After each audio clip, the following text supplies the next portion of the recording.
with coffee. What do you think is the hardest part? Hmm.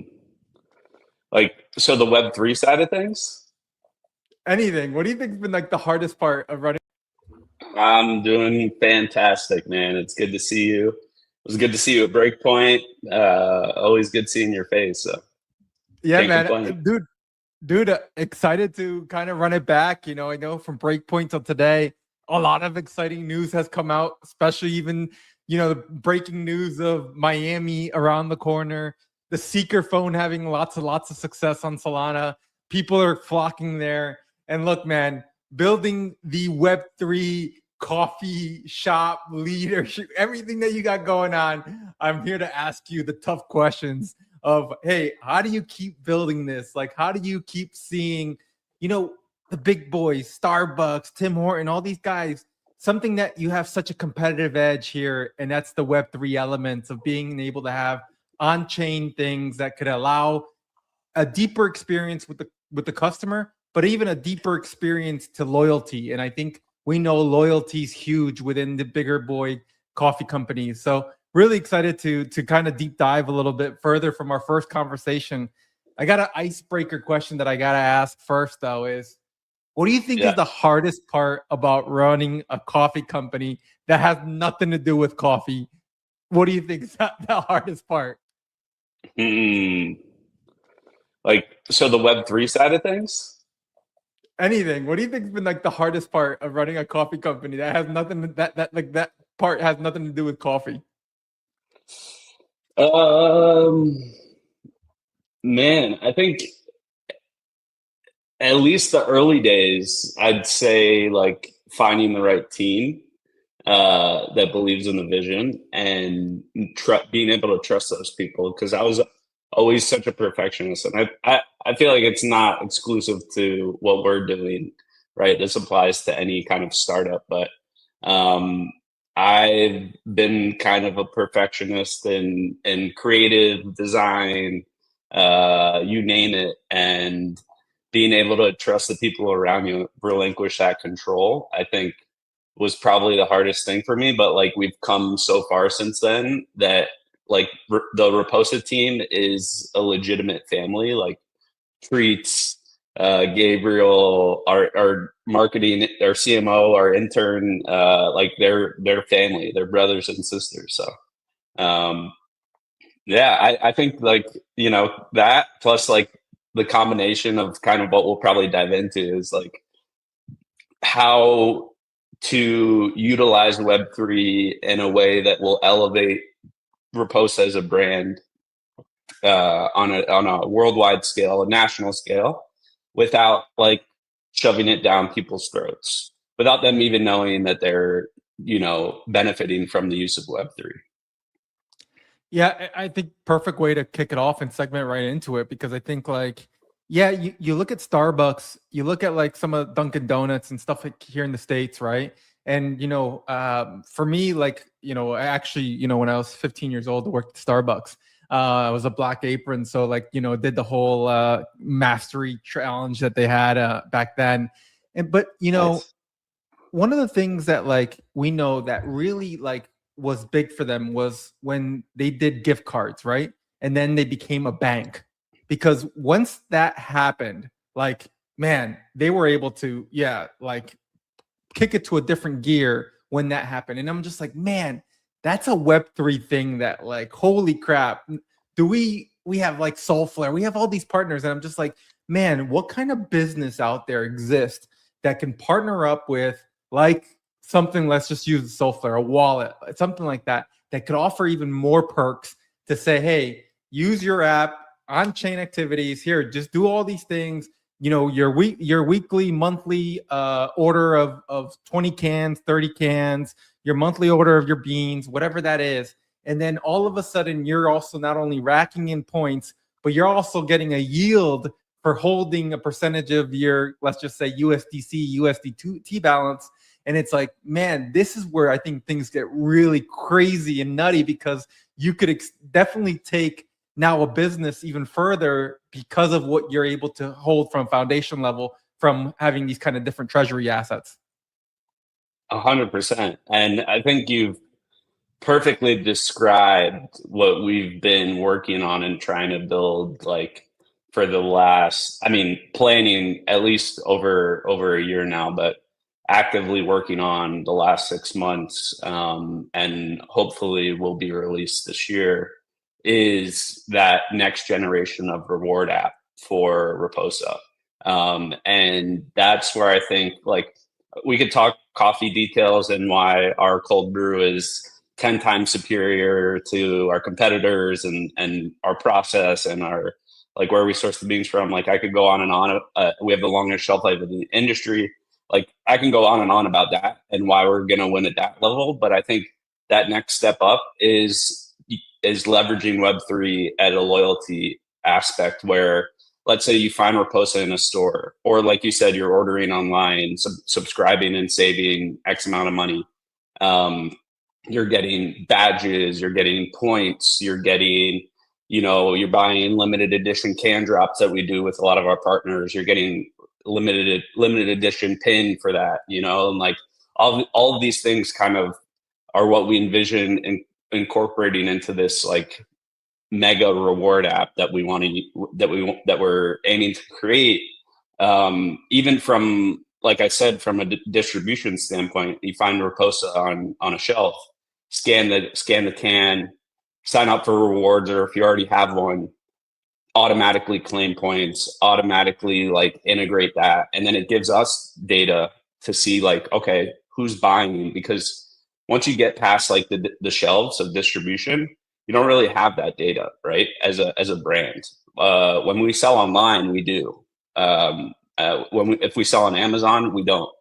But if we have that incorporation and that flywheel, to a point where you can use these points, or if you have 10 of these badges, you get, a free 12-pack of coffee. You get qualified for whatever we have coming up in the future. So kind of using that Web3 technology to become the best specialty coffee company in the world. First, the US is our focus this year, but the world.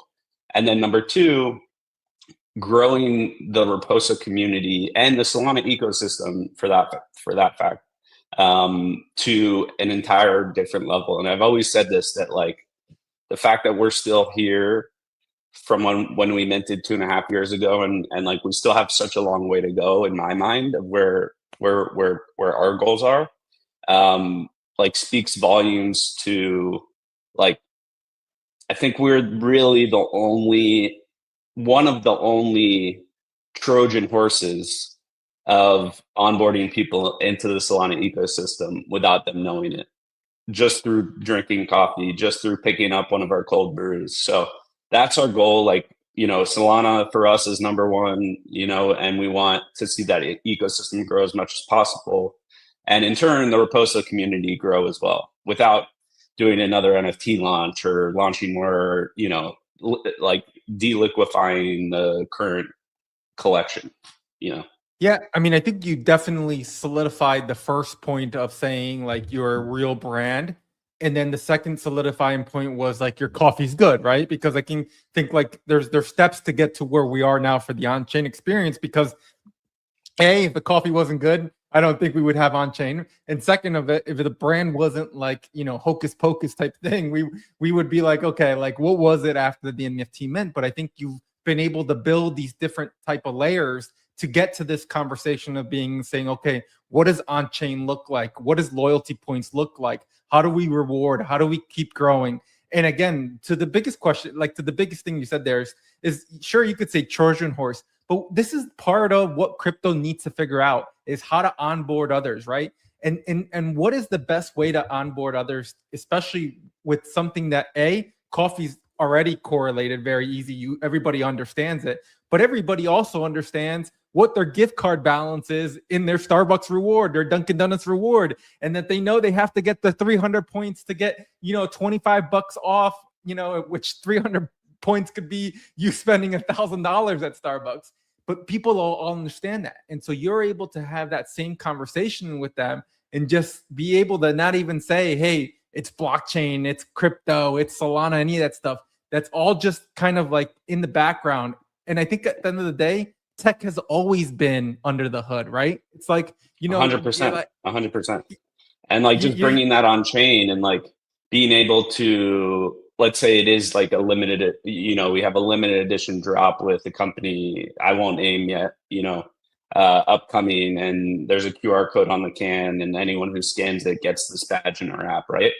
And then being able to leverage Web3 to sell, to trade, to like, you know, become a collector within the Raposa community at a digital level, where people are like, man, I can make some money from buying Raposa. And I think a really good example of that is what Rect has been doing with their sparkling drinks and whatnot. Do I think that that model is sustainable long term? I'm a little skeptical. I don't know. Like, they have an actual token liquidity. Like, there has to be demand on the other side for that, where they're selling, you know, these limited edition drops. If you buy it, you automatically get tokens. So people are buying them to essentially try and make some money, you know, depending on the token price, right? But if we can do it in, I don't think humble is the right word, but like in an honest and like like true way, where people can, we can leverage Web3 to give back to our community of buyers, right? In a way that makes sense, where the flywheel makes sense, where we can still scale, and it's not like we're giving dividends out or rev sharing or anything like that. That was never a promise. We've always said we were never a rev share project from the day we minted, right? Like we were selling NFTs for this idea, for this vision, and you know, we're grateful to have done that and been transparent about it, because that's formed the foundation of our community of people who have been holding Raposa cups for 2.5 years now, and who have 0 listed and own 100. And, you know, we have some of the lowest listing count of a 10,000K collection to date, and one of the most active communities from a project that launched that long ago, right? So, you know, a little sidetrack there, but just to kind of bring it all together, I think that that's what these, like, our competitors in the real world are missing, and what we have as our foundation and what we can bring to the table. So when we go to these distributors, when we go to these supermarkets, and we explain where we came from, where now crypto is a lot more accepted, and you know, the general vibe of it is not as scammy as it used to be. Like when we launched in 2022, we wanted to make sure the brand and our website had nothing to do with crypto. It was very clear. And now I feel like we're finally at a point where we could kind of tell this whole story to the world and to outside of the Solana ecosystem in a way that will benefit us, benefit our community, and benefit distribution and sales. So I'm just extremely excited for this year.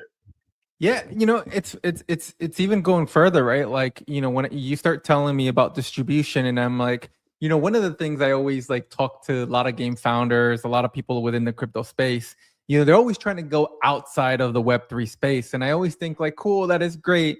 But man, there's a lot of people in the Web3 space that we still haven't hit. Like, have we hit every Web3 user, let's just say?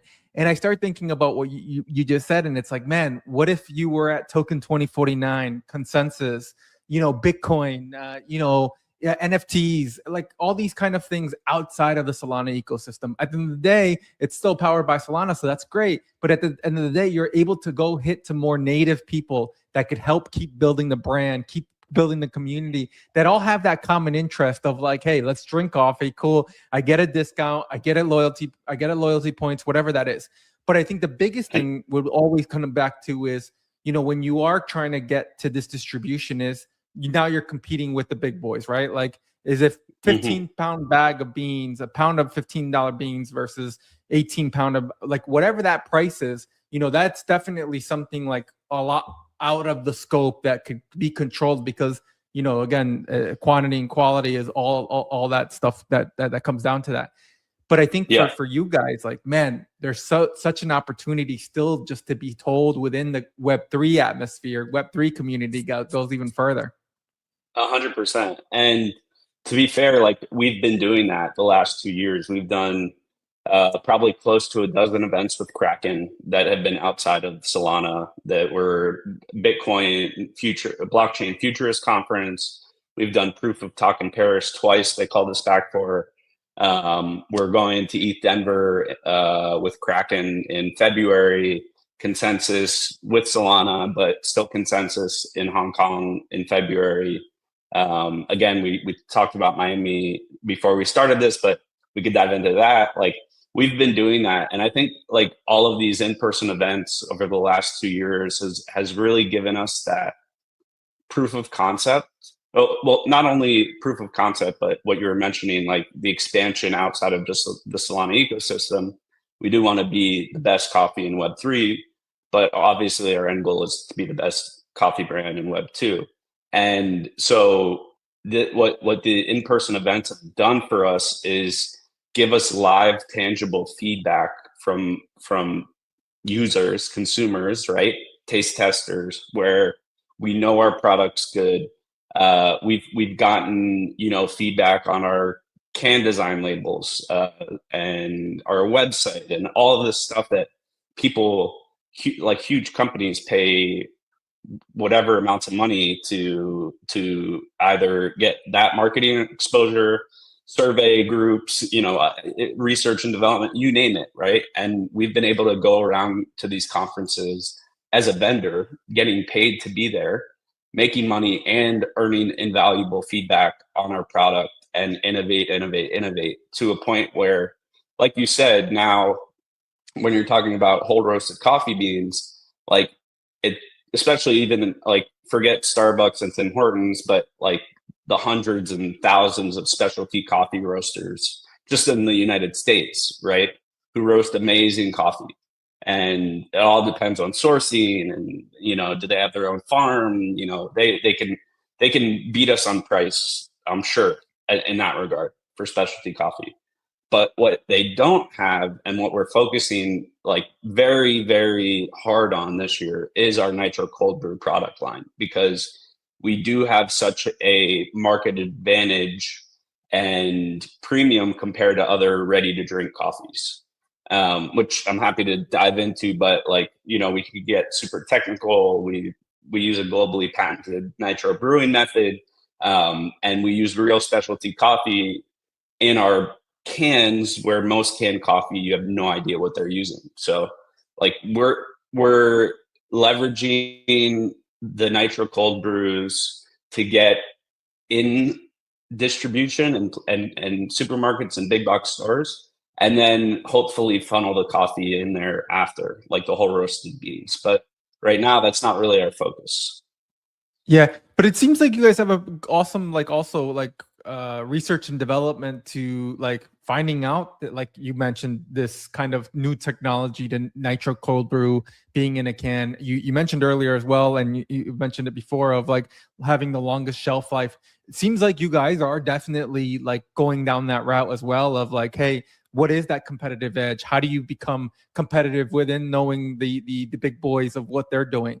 Let me ask you, like, how is that how is that mindset, or how is that, like, as a founder, like, research and development is also a huge chunk of cash that is being burnt sometimes, that, hey, you might try a flavor and we might put all this up and the flavor might not be worth it. The flavor might not be able to go in a can, and it has a shelf life a lot less than other cans because of the flavor. Like, man, those are things that people don't talk about a lot, because, it's just some of the things that people are like, yeah, put the coffee in the cup and that's it, give it to me. And I'm like, that happens in the background. Yeah.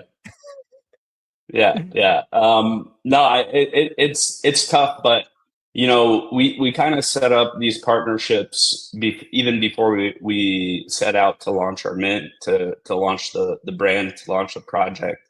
I'm the kind of person who, I am a workaholic, but I pride, like I take my time very seriously. So like if I knew that we wouldn't have some sort of competitive advantage outside of Web3, outside of the Solana ecosystem, we wouldn't have started Raposa.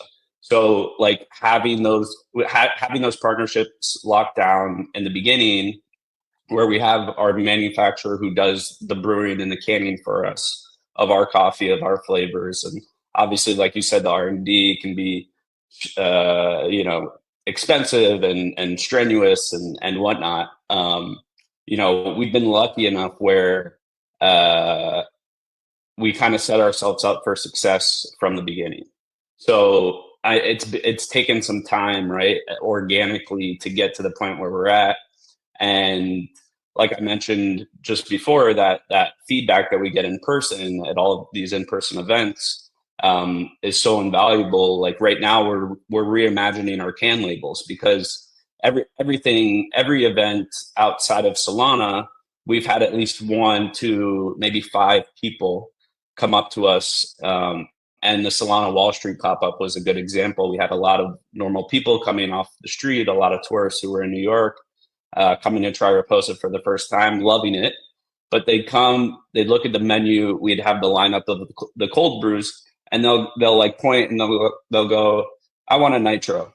And they think that the brand name is Nitro, even though like Raposa is, you know, on the can. And so we're like, okay, this has happened a lot.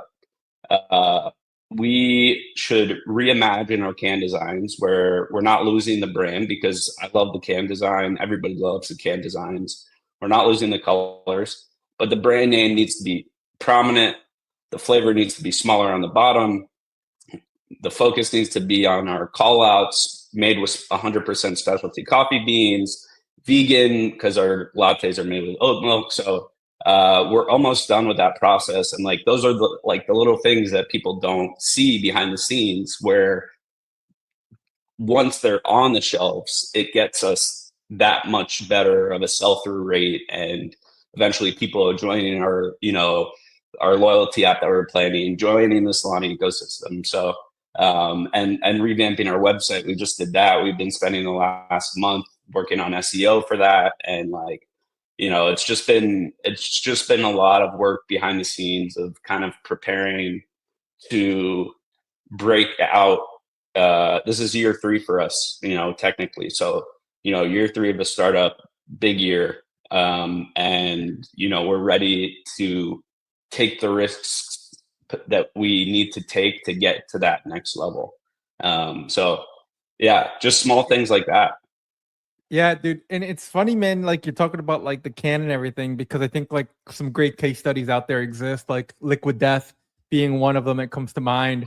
And their latest advertising. I don't know if you saw like the latest advertising of like the small one and the big one. It's like a killer advertising. But you know, it's funny because, you know, Liquid Death, like everybody was like, what is this? And it's just water, right? It's water in a bottle. And then boxed water was another one. And it's like all these things, but like people, again, like you said, it's like, hey, how are you interpreting this?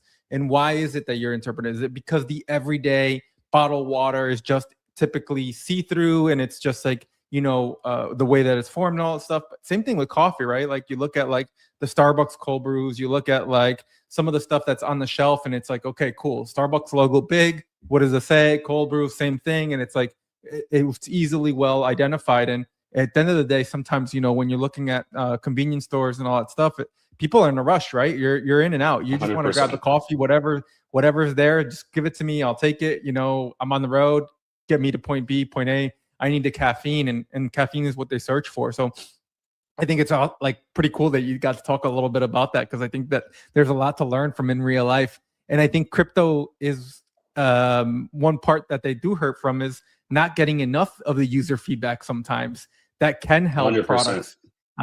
Because crypto is very extractive, right? Like crypto has a lot of extractive in it. And a lot of times when people are trying products in crypto, it's just because of the money, right? They're not giving the true honest feedback. And what you've been able to say and do is like, hey, there's nothing extractive of this. Just try the damn coffee. Tell me yes or no. Tell me what you didn't like. So I think it gives you guys that extra lever, like that you were mentioning, to have the competitive edge in the space. Mentioned a little bit about, you know, the future. You last time in Breakpoint, you guys rolled out the matcha booth that was a huge hit for you guys. What's one thing that you've learned from that? Like, are you looking at matcha? Are you looking at like teas now? Are you looking at other caffeine ways to look at caffeine other than Raposa coffee, Nitro Blue, anything else? Like, how does that come from Breakpoint? Yeah, for sure.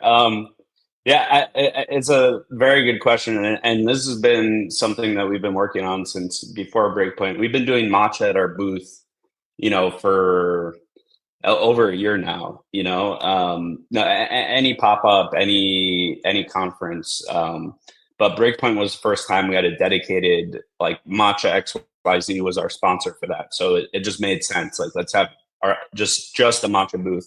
We'll have some really good like signature drinks, and we're lucky enough to have one of our like high up marketing advisors has her own matcha company.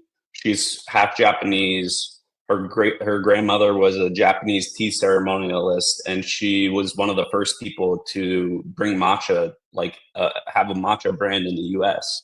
So we've been working together with her to create an actual Raposa matcha. So you'll see here, hopefully within the next quarter, some alpha that will have tins of Raposa ceremonial grade matcha that is the highest quality in the world. We'll have larger bags, larger formats, like the equivalent of like, a kilo or a couple pounds of coffee, something that'll last you a month, something that'll last you a week if you drink matcha every day. And then continuing to incorporate that in all of our in-person activations. We already do have 2 Nitro Cold Brew teas, which were our 2 last releases, and those have arguably outperformed our coffees because, one, again, something we learned from events, people always come up if it's late in the day or someone who's caffeine sensitive, they ask for decaf. And we don't do decaf. Like, Raposa will never do decaf. This is you could clip it, you could stamp it. Raposa will never do decaf. Why? Because decaf coffee is essentially 99% roasted of any bean. So the longer you roast the coffee, the more caffeine is extracted. So it's like dark, and the quality is just horrible. So we're like, okay, let's come up with something that's caffeine free, but tastes good and is in line with our brand. We can use the same globally patented nitro cold brewing method, but instead of our roasted coffee beans, let's get premium grade hibiscus tea leaves from Senegal. And so we launched our hibiscus iced tea that's caffeine free with a hint of natural strawberry flavor. It's basically, you mentioned Starbucks a few times. We call it the Starbucks refresher without the BS. Very minimal ingredients, low sugar, and people absolutely go crazy with it. If you're a drinker, it's a great mixer, good chaser, that kind of thing. And because that did so well, we then released our peach iced tea, which has done even better. And that has caffeine. It's minimal. We use Ceylon tea, premium Ceylon tea. Also the same cold brew method. And it actually creates, because of the tea and the peach flavor, and it creates this kind of like sparkling effect where it's like a sparkling peach iced tea, and it's very unique. It's very different. People love it. So yeah, we have been exploring outside of coffee, and we will continue to do so. So is there a martini espresso in the horizon, and working with all these crypto after parties that, tonic and coffee have become like a huge thing, and it's like, whoa, okay, like, what's that world look like? Yeah, we have the espresso cold brew tonic flavor already. We say on our product description, great, life of the party, great as a mixer, etc. We branded the can to like feel like a party. There's like a fox in a martini glass, that's like the kind of the makeshift espresso martini, if you will, right? But we've done events. We've already done like after parties. We did one of I think our second or third event, we did the D God's house at Art Basel, where we had a booth, coffee booth running all day into the night. And at 5 o'clock, we switched from the coffee menu to just fresh espresso martinis. So, and anybody who was there and who have tasted our espresso martinis, we also did it at the Solana Summer House with Solana Spaces in September. Know that they are some of the best ever. So, having that freshly pulled espresso and making that fresh martini with it, shaking it extremely well, is something that we offer, but it's not always possible due to whether liquor's allowed or, depends on the venue, Yeah.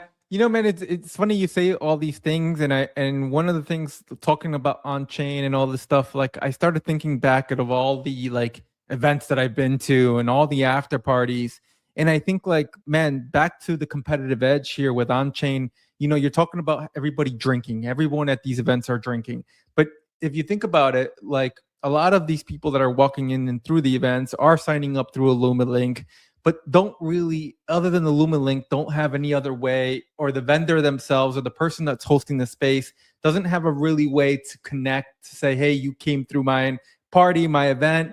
But if they partnered up with Raposa, there is ways to say, hey, they were here at the Kraken event, here's the badge, here's the whatever you want to do. And I think man, these are the type of things that, again, we get back to the competitive edge of in real life products with in real life events equals how do you retain them, right? How do you keep them wanting to learn more about what else they could offer? I think these are the marriages that are just ready to be formed, and I think it's really, really cool. All right, man, I know Miami's around the corner. I know you got Hong Kong around the corner. What's the next 6 months look like in the roaster house? Anything else that you want to give us that man, we should definitely take a look at? Is merchandise maybe around the corner, man? When are we gonna get some mugs, or some iced coffee stuff? We've been doing merch. We've been on and off with it. We did a season 1 drop. We did a season 2 drop. We did some pre-sales of these incredible jackets at the last few events of 2025. And I'll start kind of backwards from your questions, but we're going to be doing a pre-sale of at least one of those jackets at a discount for our holders within the next week. It's sick. I wish I had it here with me, but it's red. I remember. I think you had it might have seen it, and I forgot where you were, and I chased you down, and I was like, "Hey, man, that jacket is so sick." I was like, "How do I get one?" And you were telling me about it, so I definitely know that is quality. Yeah, we keep getting asked. We do incredible quality merch. We want to do mugs, but we want to do them in a good way. We have I'm blanking on the name, but somebody who makes ceramic mugs, pottery specialist in the Raposa community.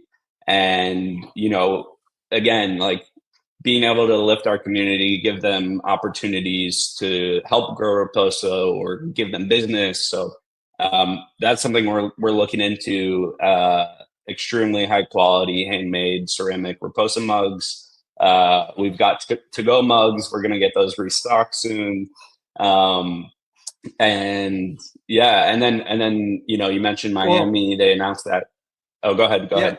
I mean, it's funny because dude, the Starbucks discovery ones, it's funny you're talking about them, but these discovery ones, everywhere I go, every city that I go to, I always get one. It's just one of those things. And my daughter will always be like, "Hey, Dad, did you get this one?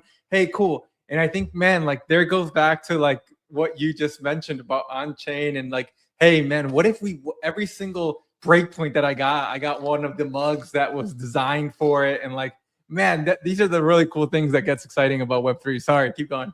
Yeah, no. It's such a good point, and it's something that we have been trying to do whether it's a physical like product like a mug, which I think is a fantastic idea. You know, who cares if Starbucks thinks we're copying them or not? But like, we'll do it 10 times better, I'm sure. Everybody copies anyway, so yeah. Yeah, right. And then a digital aspect, right, where you could like come up to the booth, you know, scan something and claim a badge that you were there, like a POAP, you know, what POAPs used to be. But all through our own reward app where we can track the data.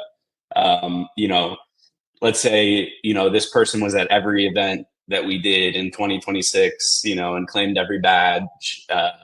And you know, at the end of the year, we do a giveaway for a free coffee for the entire next year to one of those people who came to every single event, right? Like those are the on-chain experiences that we're able to do with that tech. As far as like physical products, I think we've been a little bit like hands tied behind our back for a few different reasons, whether it's like how small the team we have, production timing, and or financially, if we're like putting in, you know, everything we do, we haven't raised since the NFT mint, right? And so any profits that we get, we basically scale back into production to make more cans, make more coffee, and get larger distribution. So figuring out a good mix of like, okay, what percentage of that should go to merchandising, because merch doesn't expire, which is great. But like having those limited edition items at you know, at events, from a financial perspective is a little bit of a gamble, right? Because you don't know how many people are going to end up buying them, and then it's limited to that event, and then then so on and so forth. But you know, but it is something we want to do, like limited edition runs of stuff like that for in person, and then the digital aspect of that side as well, right? So I think you're spot on, and then just going backwards even more. You mentioned Hong Kong consensus, we got Miami consensus coming up, and Solana's doing their accelerate. Both of those will be there, each of them with 2 booths, sponsored by Soulflare. Excited to work with them again. They're incredible partners, amazing wallet. I personally I love their wallet. Amazing team, so nice to work with. And, you know, being there, being present. And I think Solana is doing a really smart thing of having their accelerates at and around consensus, because it'll bring in that new demographic into Solana that we might not have seen before had they done accelerate at a different time of the year in a different location.